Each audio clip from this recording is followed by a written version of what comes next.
Hello and welcome to another edition of ProtoMet Tries, and in today's video we're going to be trying Buldak's mac and cheese sweet corn flavor.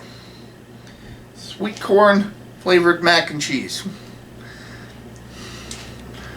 Never thought that I'd have some mac and cheese that was trying to taste like corn, but yeah, spicy. Well, I think it's supposed to be spicy. It's Buldak, why would it not be spicy? Okay.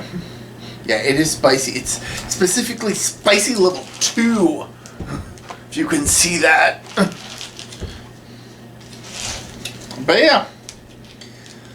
We'll see how this goes in 3, 2, 1. I gotta admit, mixing the powder in did smell like sweet corn. It also smells rather sugary, which is what I was not expecting. I mean, I guess it is called sweet corn, but I've had sweet corn before and it usually doesn't taste sugary, but this smells like it'd be sugary. But it definitely smells like corn, and sweet corn at that. Although one thing I do have to criticize, it boiled over while microwaving. Carbonara didn't do that.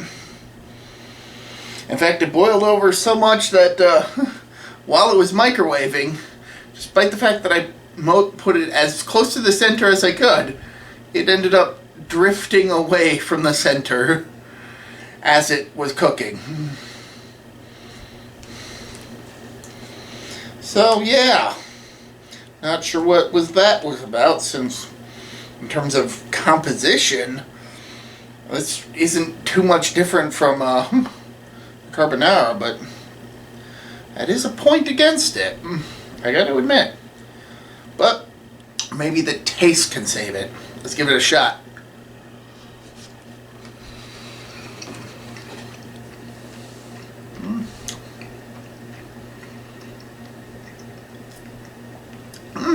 Yeah, I'd say a spicy sweet corn flavor. Yeah, I'm actually a little impressed. And once you get to the spicy, it gets real spicy.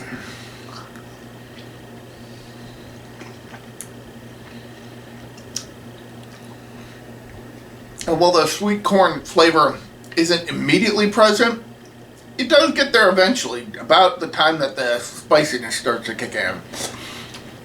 But not before the spiciness actually takes over, which is an interesting time delay sort of situation.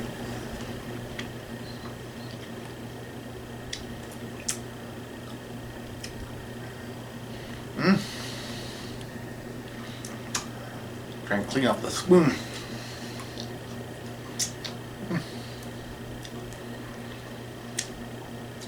That's got some good flavoring. Also, the macaroni isn't as stiff as with the carbonara.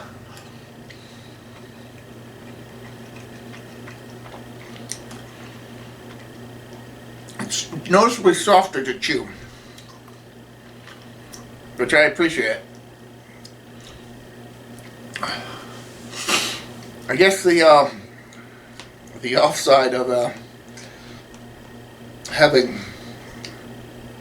it not boiling over with the carbonara is that the noodles were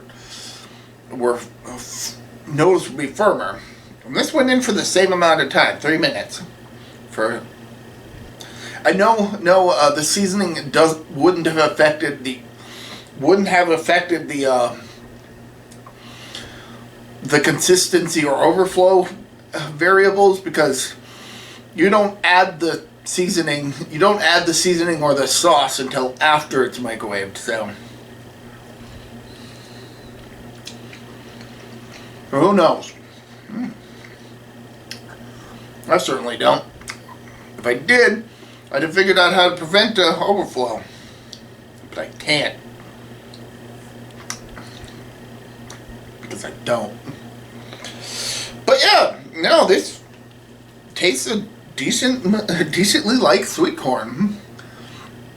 I'd say if they had a variation of this that wasn't spicy, I'd be curious to pick it up again.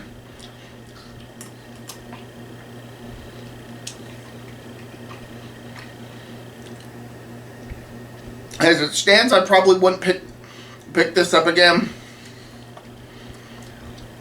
But it certainly is interesting to try. I'd say I would prefer this one over the carbonara. But again, this one and the carbonara kind of had their own issues that make it difficult for me to want to pick up these again.